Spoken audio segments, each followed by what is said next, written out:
Hi, friend. Welcome to Rainy Tales, a quiet place for gentle stories told beneath the sound of rain. Here, the world slows down for a while. The rain falls softly outside, and we listen to the small moments that often go unnoticed. Memories, letters, thoughts, and dreams. Each story you'll hear tonight is meant to bring calm to your mind and warmth to your heart. So find a cozy spot, let the rain keep you company, and allow your thoughts to drift with the sound. Now, let's begin tonight's story. It had been raining for hours. Not the kind of storm that screams against the windows or lashes trees into a frenzy, but a steady, whispering rain like a lullaby meant for the soul. Outside, the world was blurred in soft gray, each raindrop tracing its quiet path down the glass. Inside the room, everything felt still, like time had tucked itself under a warm blanket and agreed to pause. The lamp on the desk cast a gentle amber light, enough to make the shadows feel like old friends rather than fears. A thin trail of steam curled up from a mug of chamomile tea, its floral scent mingling with the clean, earthy smell of rain creeping through a slightly cracked window. Somewhere in the distance, wind shifted the branches of a tree, and leaves rustled like they were whispering secrets. He sat there, in a sweater too big and a silence too familiar, watching the rain. The room was small, but comforting, lined with books, a faded rug underfoot, and shelves filled with quiet memories. Pressed flowers, postcards, little rocks collected on old walks. Yet tonight, there was something else in the room. A weight, barely there, but unmistakable. A kind of ache that doesn't hurt, just lingers. His eyes drifted to the corner of the desk, where a single envelope rested. It had been there for years. No stamp, no address. Just a folded piece of soft cream paper, edges curled with time. It hadn't been opened. It hadn't even been sealed. But it had always been there, like a companion that never demanded attention, only waited. He reached out, fingertips grazing the surface of the envelope, like one might reach for an old scar. Not to pick at it, just to remember it's there. Rain tapped gently at the window pane, like it was asking permission to listen. This, he whispered, more to the rain than to himself, is the letter I never sent. He didn't need to explain to the room who it was for. The walls had known her name for years. So had the wind. So had every cup of tea brewed on evenings, when the silence grew louder than he wanted it to be. There are letters that beg to be mailed, to find their way across miles and hearts.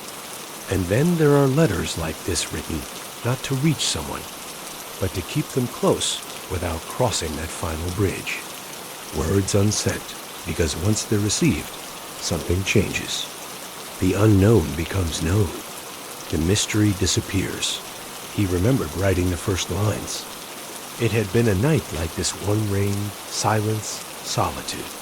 He had sat at that same desk, the same tea, the same lamp, and she had been heavy on his mind. Not because of something she did, but because of all the things she didn't know, all the things he never told her. He wasn't a poet, but that night, the words had flowed with a clarity he didn't expect. Honest words, tender ones, words that trembled with all the things he felt but couldn't say out loud.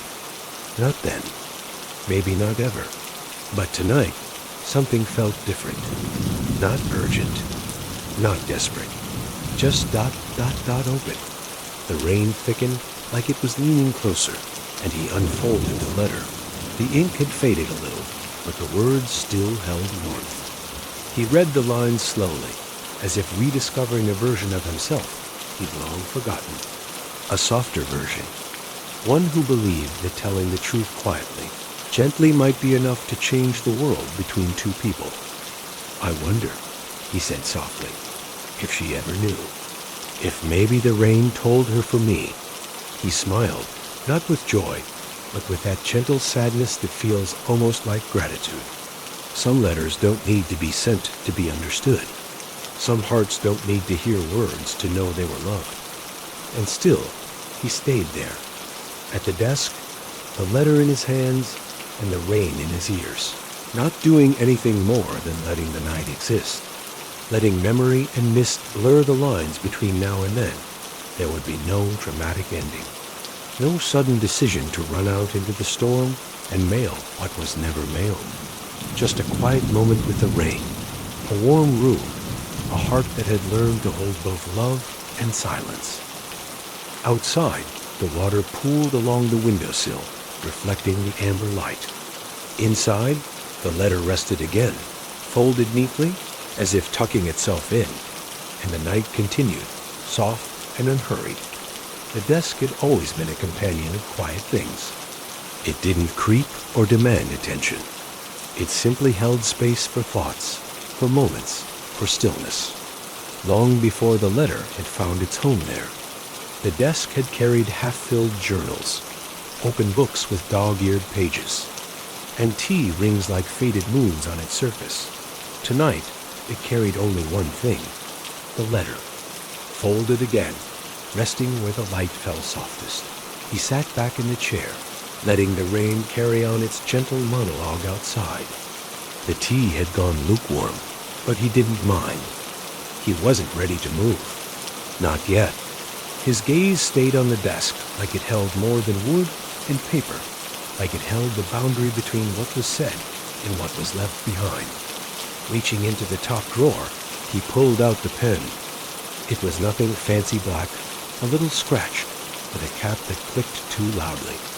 But it had been hers once, or at least she had used it.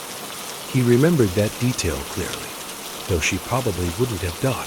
It was years ago, at a little cafe near the train station. She had borrowed the pen to sign something, a receipt maybe, or a postcard. It wasn't a moment meant to be remembered, but somehow he had. She had smiled as she handed it back, and he had kept it, pocketed it like a silly secret. Not because he thought it mattered to her, but because it had started to matter to him. He placed the pen beside the letter dot. It felt symbolic. Somehow, though he wasn't sure of what, his fingers traced the edge of the envelope again. The paper had softened with age, curling slightly at the corners like old leaves. It hadn't yellowed much. The drawer had protected it, but it had acquired a softness that only time could give. Like it, too, had learned to be quiet. He remembered the night he wrote it vividly, not because of the words, but because of the feeling. It had poured for hours, the kind of rain that wraps around a house like a blanket. He had lit a candle instead of using the lamp.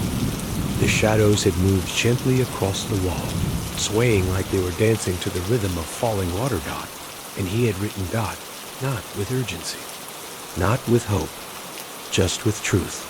She had never asked for a letter, never hinted that she needed one. But sometimes the heart speaks louder in silence than in words. And his had spoken that night. He didn't write to ask for her love. He didn't write to confess something she didn't already sense. He simply wanted to acknowledge what lived quietly between them, like the rain between roof tiles or the hush that follows laughter. He opened the letter again and read the first few lines. I don't know if you ever sit by your window when it rains. I hope you do. It's the kind of thing I imagine you doing wrapped in a blanket, your feet tucked underneath you, holding a cup of something warm. If I close my eyes, I can almost hear the way you breathe in that moment. He smiled. It was naive, romantic, in a way he no longer allowed himself to be. But it was honest Dot. He had written about the little things, how she laughed with her eyes, how she always paused before answering serious questions, how she touched books with both hands like they were living things. He had written about the way she looked when she didn't know anyone was watching, about the time she cried quietly in the back of a bookstore over a poem she wouldn't let him read Dot, and about the day he almost told her Dot. It had been a Tuesday. The weather had been clear. They were walking back from somewhere. They had always walked more than they talked. He had almost said it. right there on the corner near the old bakery. But she had laughed at something just then, and he couldn't find a way to fit the words in Dot, so he had smiled instead. She had smiled back. Some moments don't ask for more. Letter had become a space where he could place those moments, not to change them, but to preserve them. He leaned back, exhaling slowly. The pen caught the light, and the rain thickened, like it too remembered. There was no regret in the desk, no urgency, just the weight of quiet things kept safe. He closed the letter again, gently, and let his fingers rest on the cover. Outside, the wind shifted slightly, brushing the glass like a hand might brush a cheek. And inside, the desk stayed still, holding what it always had, the things we never quite say, and the spaces where they belong. It had begun with hesitation, not the kind that stops you altogether, but the kind that makes your hand hover just a little too long above the page. The kind that makes the pen feel heavy, as if the ink inside knows it will carry more than just words. The first line had taken longer than it should have. He remembered staring at the blank sheet for what felt like an hour, watching the rain gather and slide down the window, one drop at a time. It was like the sky was showing him how to begin slowly, gently, with no rush. I hope this finds you well. He had written Dot, and then paused Dot, because of course it wouldn't find her. It wasn't meant to. This letter was never supposed to travel. It was a conversation he would have alone. With the rain as his witness Dot, he crossed out the line and began again. I don't know if this letter will ever leave this desk, but I need to write it anyway. That felt truer. That felt like the beginning he needed Dot, and once the first line fell into place, the rest followed, not easily, but steadily, like rain that starts with scattered drops before becoming a rhythm. He had written about the day they met, how it wasn't remarkable, and yet it was. She had walked into the community center, where he volunteered on weekends, holding a stack of books and a hesitant smile. She had been looking for a quiet place to read, and he had offered her the chair by the window, the one he always saved for people who looked like they needed stillness. She had thanked him with a nod, tucked her legs beneath her, and disappeared behind a paperback. For weeks, they shared the same space without saying much. A few smiles, a few glances, until one rainy afternoon, she asked him if the center had any poetry. It did, and they talked, not about themselves at first, about words, about stanzas and rhythms and the strange comfort of metaphors. He had never seen someone talk about poems the way she did, like they were living things, like they breathed and bruised and healed just like people. That day, she read him a line that stayed with him ever since. Some hearts speak in rain, and some only understand thunder. He didn't know who wrote it. She couldn't remember either, but it lodged itself in him like a small, glowing ember. In the letter, he told her that he told her how. Even after she stopped coming to the center, the chair by the window always looked like it was waiting for her. How sometimes he would pick up the poetry book she liked and imagine her voice reading aloud. He wrote about her handwriting, how it leaned slightly to the right and curled at the ends, like it was shy but hopeful. How she used semicolons where most people would use periods. How she once said that semicolons were for thoughts that weren't quite done. He wondered, as he wrote, if maybe they were a semicolo dot, something not quite over, something paused. He had written the letter like one writes a journal entry, knowing it would never be read by its subject, and yet still choosing the words carefully, as if she might read them anyway. There was a kind of trembling in that. Not fear, exactly, but a tenderness so precise, it felt like standing barefoot on broken glass, painful, only if you moved too quickly. He hadn't signed it, not with his name. He ended it with, from the corner of the room where you once read, to the window where the rain remembers, I am still listening. And then he had folded it, not because it was finished, but because the moment was. He hadn't touched the letter again for weeks, but he hadn't moved it either. It stayed on the desk like a quiet weight, like a bookmark in a chapter he was too afraid to continue, but not ready to close. Sometimes, late at night, he would pass by the desk, brush his fingers across the envelope, and feel the same tremor he felt writing the first line. That kind of ache doesn't fade easily, Dot.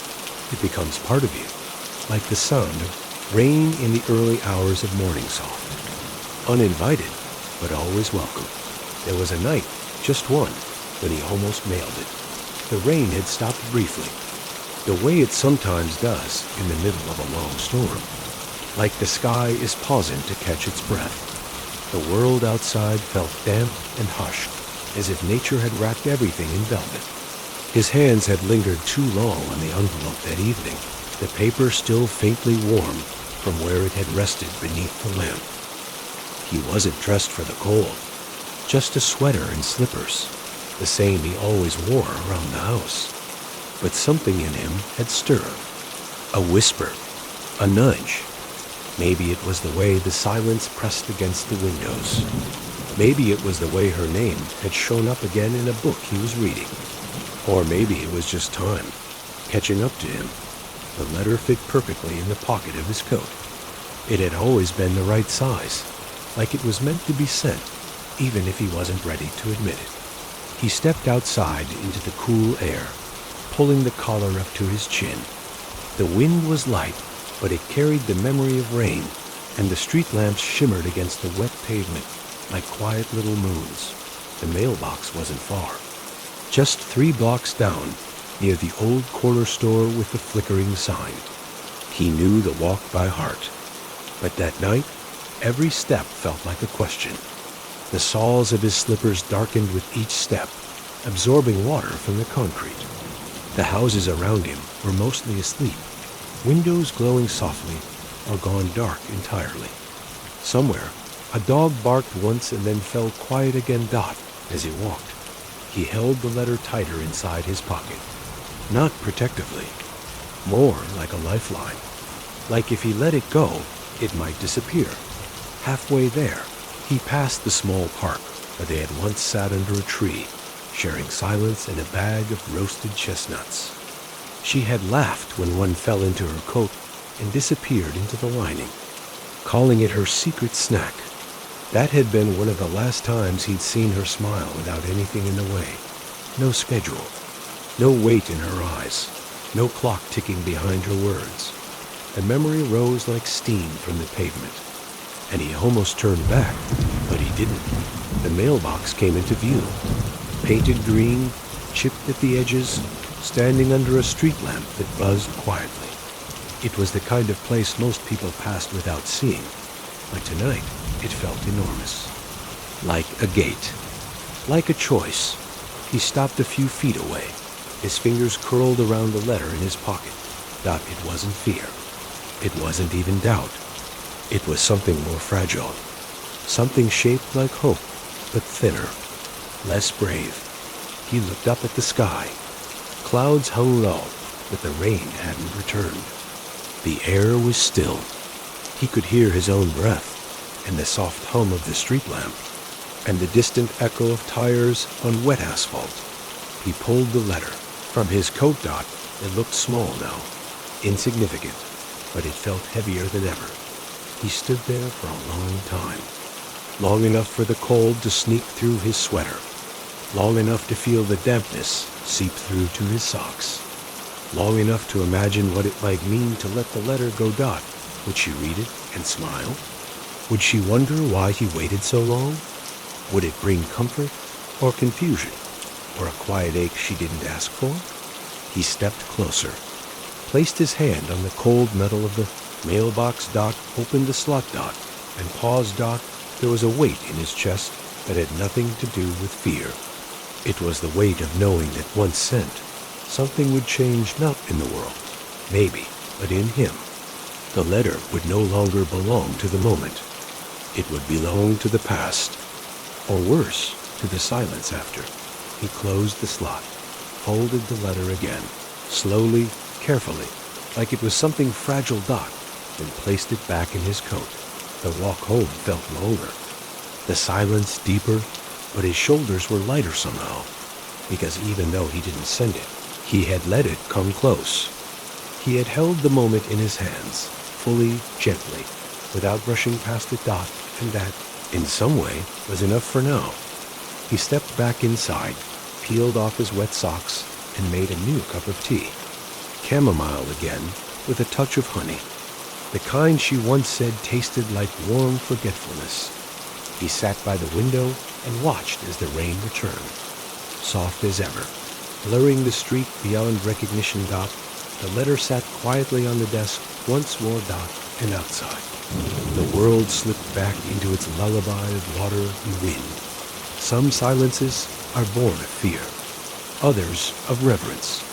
His reason for never sending the letter had never been a secret to himself, but it was layered like fog on a mirror, revealing more only when breathed upon softly. He hadn't spoken those reasons aloud, not even in the quiet of his own mind, for fear that naming them might shatter their delicacy. Dot. It wasn't that he was afraid of rejection, not in the usual sense. He had never expected anything in return from her. No declarations, no dramatic turns. He had known her heart was elsewhere, or at least not searching. She wasn't someone waiting for love to arrive in an envelope. She was the kind who carried love in her fingertips, already pledging it in small acts, in kindnesses unnoticed by most. Still, there had been a time when the idea flickered, a soft maybe, a wondering, but he had buried it early, not because it wasn't real, but because it felt too sacred to disturb. The truth was simpler. He hadn't sent the letter because he didn't want to change what was. The quiet rhythm they had, occasional walks, shared poems, warm glances between pages of books. It was enough, more than enough. And he had feared that offering his heart in words would tip the balance, would make things louder than they were meant to be. He remembered a moment small, forgettable to anyone else. They were sitting on opposite ends of a wooden bench in late spring.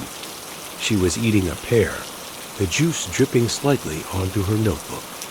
He offered a napkin, and their fingers brushed. She looked up, smiling faintly, and said, "I like things that aren't asking for anything." It had landed in him like a stone in a still pond. That sentence. He never forgot it. The letter, he realized, had been asking for something, even if it was only understanding. And maybe she didn't want that. Maybe what they had was its own kind of peace unsaid, but present.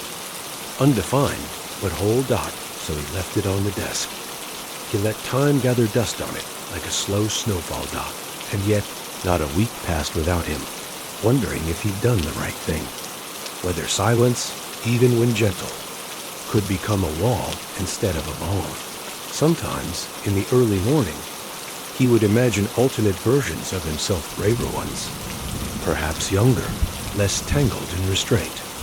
In those versions, he would hand her the letter in person, or leave it on her porch beneath a smooth stone.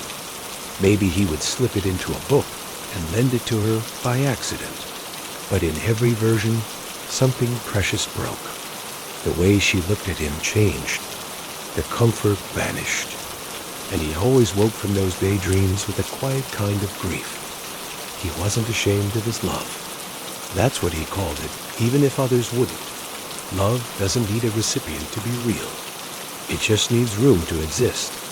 And he had given it that a room inside his life where he could sit quietly by the window. There were other reasons, too. Ones he only began to name later, when years had softened the sharp edges of longing. He had been afraid of becoming someone else's burden. She had always carried herself like light, even on tired days, even when her eyes held stories too heavy to tell. He never wanted to be another weight in her hands. And somewhere deep down, he had believed she deserved someone more certain, someone who didn't hesitate, someone who could offer more than half told, truths and unposted letters. He remembered once overhearing her laugh with a friend, about romantic gestures, how they were often more about the sender than the receiver, how sometimes people just wanted to feel brave, even if the timing was cruel. He didn't want to be that person, Dot, so he wrote the letter to empty his heart, not to fill hers. But even that came with its own ache, because despite all the quiet reasons, all the rational restraint, there was still a part of him small, flickering, that wished she had somehow known, that maybe the rain had whispered his name to her, that maybe, during some sleepless night, she had looked out her own window, tea in hand, and felt that familiar weight of almost, the kind of almost that hums beneath the surface of everyday things. A glance too long, a goodbye too soft. That was the hardest part of love like his. It left no trace, no photograph, no memory to share, just echoes, just the breath between pages and the space between words. And yet, he never resented it. There was a kind of grace in loving without needing to be loved back. There was peace in the unspeakable reasons, and the letter, folded now more from wear than intent, remained the only witness. Outside, the rain tapped again at the window. Dot inside. The silence agreed to stay a little longer. Dot. It had been a gray afternoon, the kind that seemed stitched together with fog and quiet. He hadn't expected to see her again, not after so much time, not after the soft slipping away of their rhythms. But the world, in its strange grace, had other plans. He was walking home from the library, arms tucked against the cold, when he passed the small cafe on the corner. It had changed ownership since she used to frequent it, but the bones were still the same. Warm lighting, narrow windows, and the scent of cinnamon that lived deep in the wood. He glanced in the window, without thinking, and there she was, seated by the glass, a book open in her lap, fingers curled around a pale blue mug. For a moment, he stood there, unsure whether to move or melt. She hadn't seen him. Her head was tilted slightly, eyes skimming the page, lips parted just a little the way they always were when she was lost in words. He nearly walked away, but something in him, a pull not of boldness, but of gentle gravity, drew him inside. The bell over the door chimed softly, and she looked up. Recognition didn't flash like lightning. It rose slowly, like a memory surfacing from warm water. Dot. She smiled. And it wasn't the smile of surprise or reunion. It was the kind of smile people give when they're not startled to see you again, when they've kept you in some quiet part of their heart all along. He nodded, offered a small wave. "Would you like to sit?" she asked, tapping the edge of the table. He did. The chair creaked faintly as he settled in, and for a moment they simply looked at each other. The silence wasn't awkward. It felt earned like a long pause in a well-loved song. "How have you been?" she asked, her voice lower than he remembered, softer somehow. Or maybe he had just forgotten the way calm sounded in human form. He gave her the usual answers. Fine. Busy? Reading more again. She shared that she'd moved once or twice, changed jobs, adopted a cat. They didn't speak of the years directly, only through the small details they offered each other, like tea, carefully, without spilling. He noticed her ring. Not a wedding band, just a slim silver loop on her right hand, the kind people wear when they're trying to feel rooted. The rain had started again while they spoke, tapping gently against the windows. She smiled at the sound. "I always think better when it rains," she said, her eyes drifting out toward the blurred street. He wanted to tell her everything then. About the letter. About the nights he sat by his window, thinking of her voice in poems. About the almost mailing. About the words that had lived on his desk longer than some friendships. But he didn't. Not out of fear this time, but out of something deeper. Respect, maybe, or a kind of reverence for what was unfolding between them, now a moment undisturbed, intact. Instead, he asked, "What are you reading?" She held up the book, the spine familiar. It was the same collection of poems they had once talked about in the community center, the one with the poem about hearts speaking in rain. She flipped to a page and smiled. Still my favorite. He didn't need to ask which one. He knew their tea arrived. He hadn't even remembered ordering. The cups were mismatched. Hers was pale blue, his a cracked yellow. Steam curled upward like gentle smoke, filling the air between them with warmth. They spoke of books and weather and cities they wanted to visit. Nothing more, nothing less. When she stood to leave, she hesitated. "It was good to see you," she said, pulling on her coat. He nodded, rising with her. "And you." For a second, they stood in the soft hush of the cafe, the rain forming rivulets outside the glass, like tiny rivers carrying unspoken things. She reached into her bag and pulled out a folded piece of paper. "I wrote something recently," she said. "Not sure why I brought it with me. Maybe, just in case." He took it, careful not to look down too quickly. His fingers brushed hers, and the air between them stilled. She smiled again, this time a little sad. "Take care of yourself," she said, and then she was gone, her umbrella opening like a slow breath as she disappeared into the drizzle. He sat back down, hands resting on the paper she'd left. It wasn't a letter, it was a poem. The handwriting curled like her smile familiar. Slightly tilted, he didn't read it right away. He let it sit there on the table, absorbing the warmth of the cup beside it, because sometimes the heart needs to wait, to let the weight of a moment settle gently before unfolding it. Outside, the rain whispered on inside. He closed his eyes and listened. Long after she had gone, he remained in the cafe. The poem she left sat, folded beside his empty cup, undisturbed like a bird not ready to fly.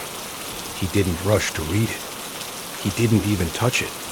It was enough, in that moment, to know it existed, that she had written something, brought it with her, and chosen to leave it in his care. Outside, the rain thickened, soft and steady. It streamed down the glass in weaving patterns, distorting the lights beyond into watercolor.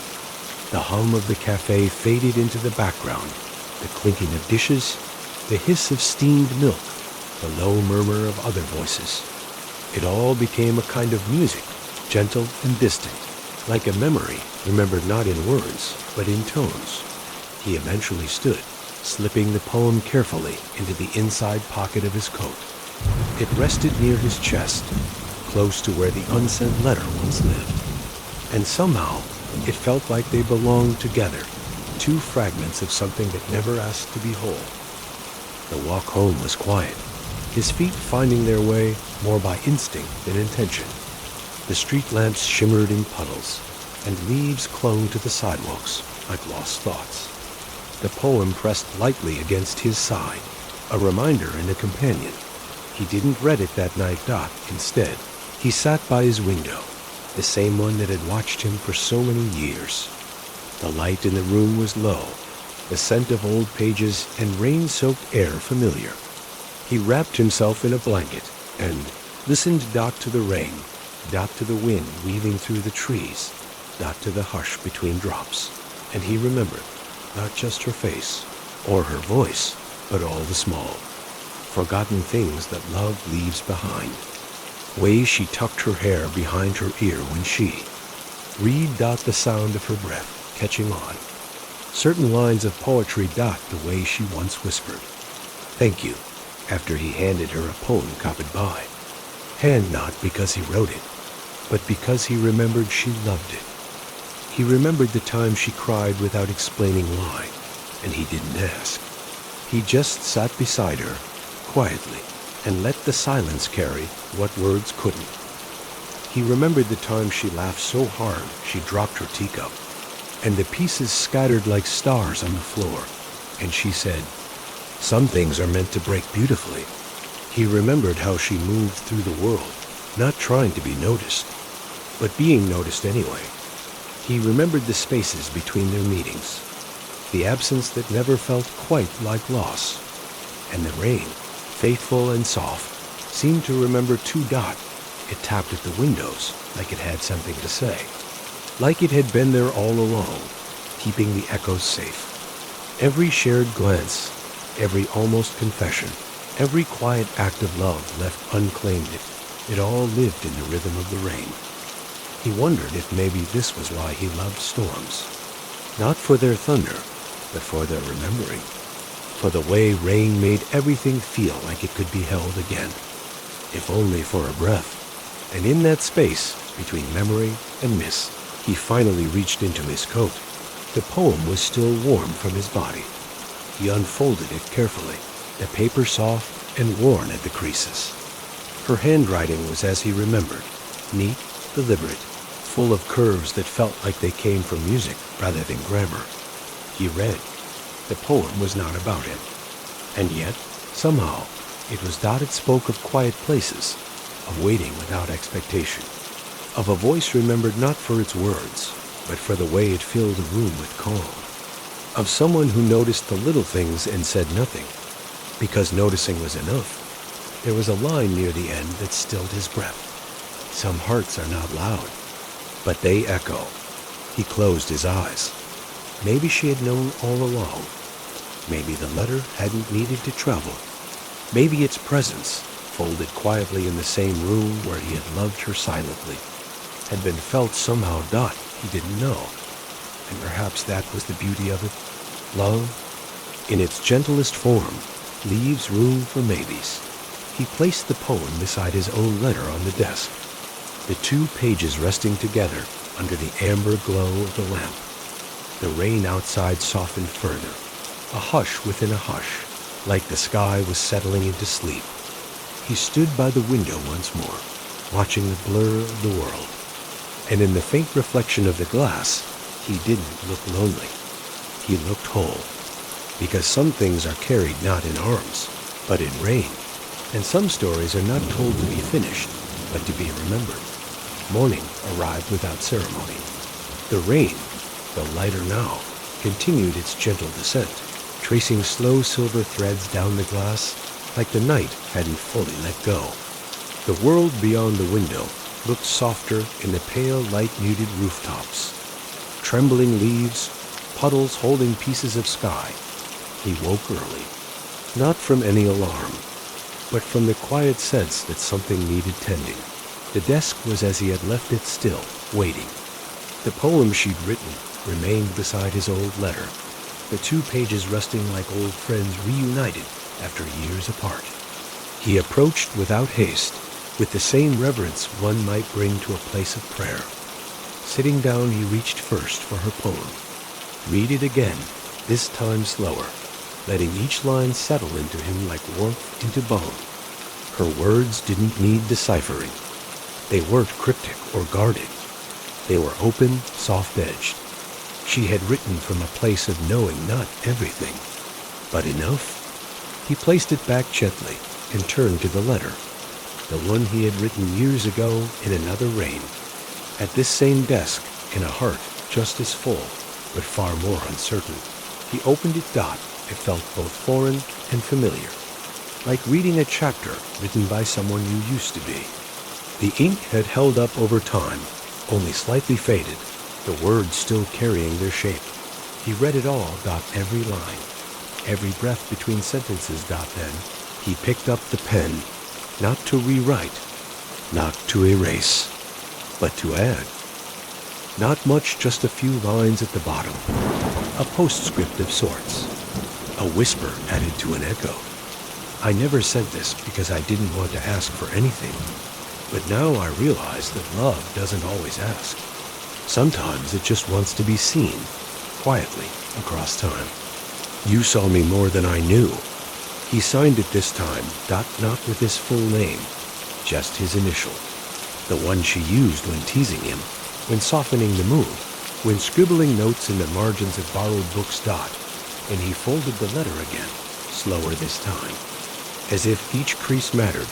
There was no need to seal it, no need for an envelope anymore. He placed it beside her poem and stared at them both for a long while, hands resting in his lap, heart strangely quiet.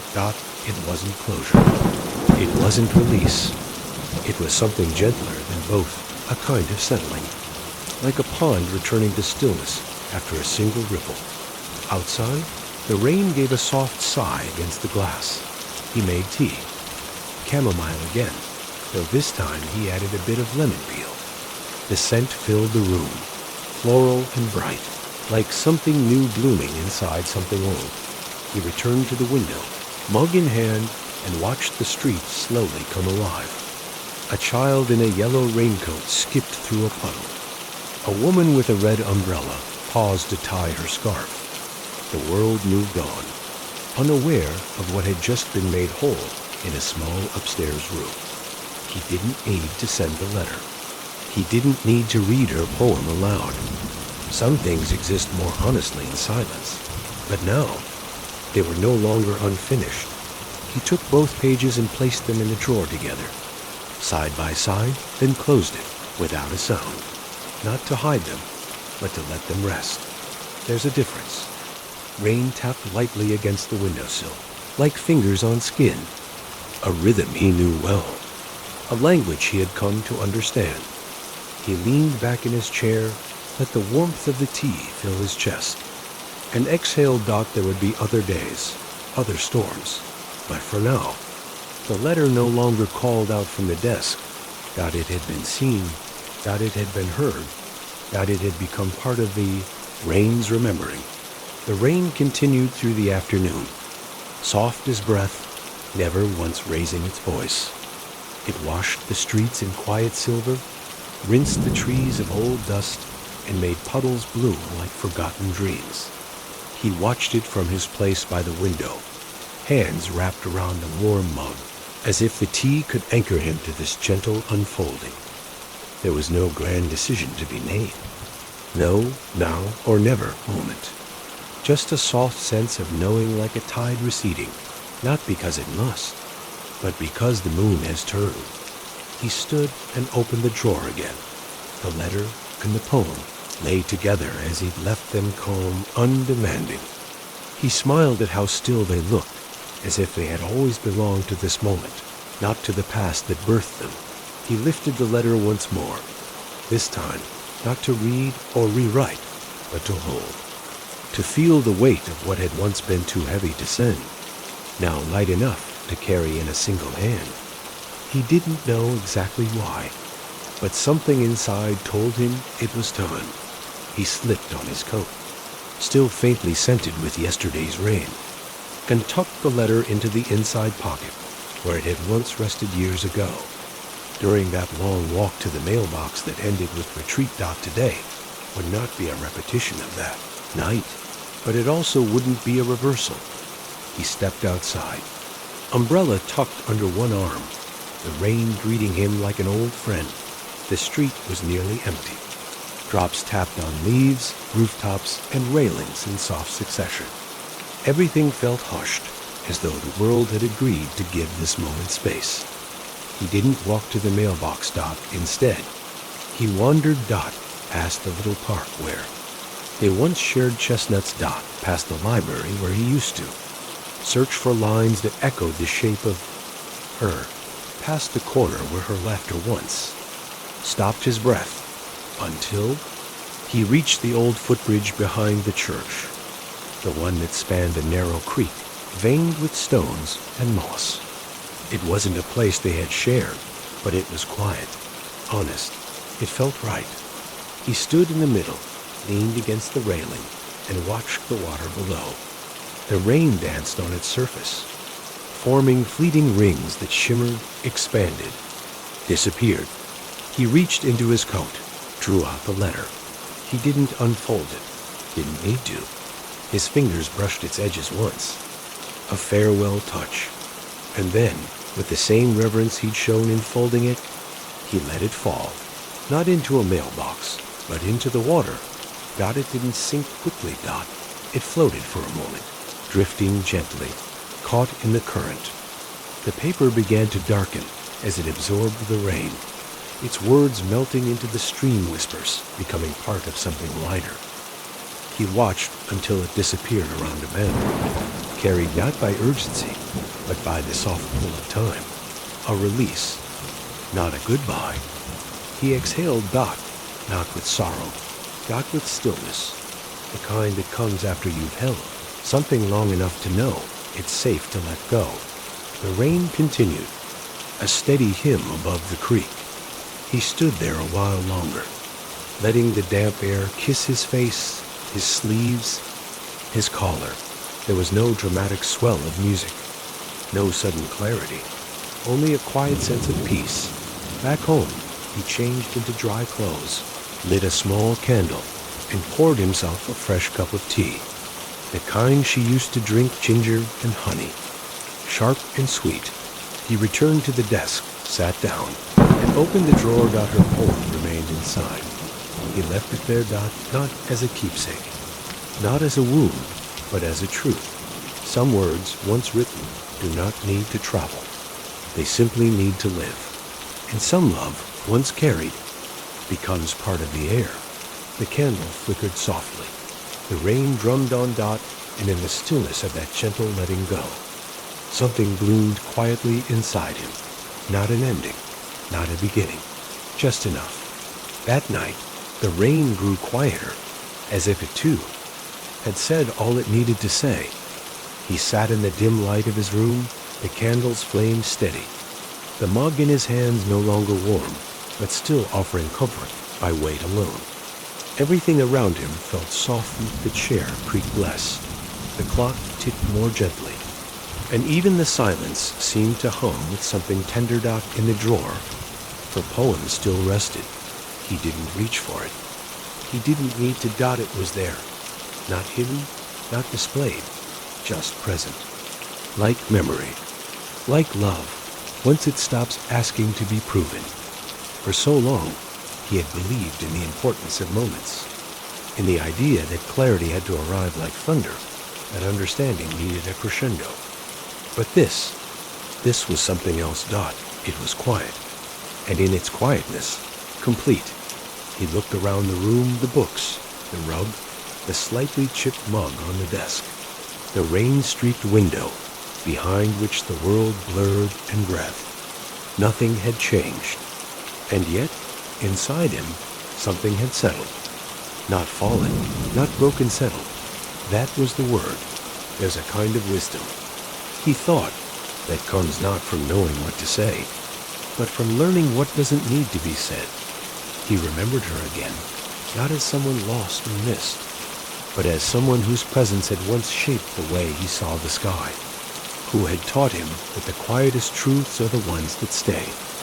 She had never belonged to him, and he had never asked her to, but he had carried her. Dot not as a weight, Dot as a rhythm, like breath, like rain.